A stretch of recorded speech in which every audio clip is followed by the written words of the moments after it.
गाजा थोड़ी चिलम या भोला बेकार ह। छोड़ी भांग छोड़ी गाजा थोड़ी चिलम या भोला बेकार ह।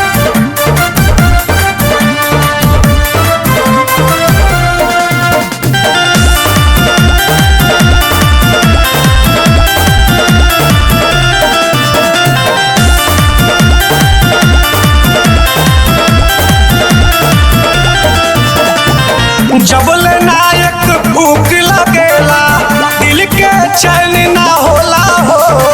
तोहरे नासा देख के बिगड़त बा भगतन के टोला हो। जबल नायक भूख लगेला दिल के चैन ना होला हो। तोहरे नासा देख के बिगड़त बा भगतन के टोला हो। जब कुछ कहिला तो करेलू माना करेलू 36 गो गजबे बहाना।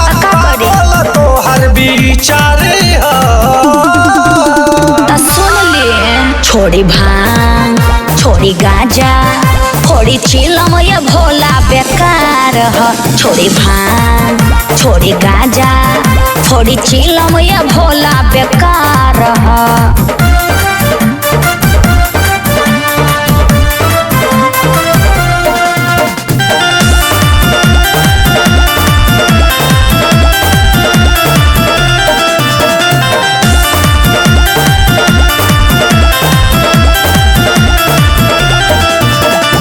सुबह भांग दोपहर के गाजा शाम के चाही धतूरा हो। चल जाई बनई हर त सगरो इच्छा कली ह पूरा हो।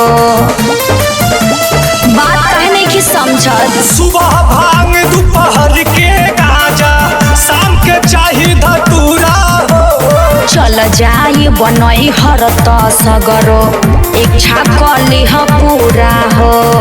काहे के टेह करत बारू तू फेस के बदला ये गौरा अपना दिल में कलेस के तोहरो से वतने प्यारी हो। सुन ले छोड़ी भांग छोड़ी गाजा थोड़ी चिलम या भोला बेकार ह। छोड़ी भांग छोड़ी गाजा थोड़ी चिलम या भोला बेकार ह। नासा छोड़ दी स्वामी।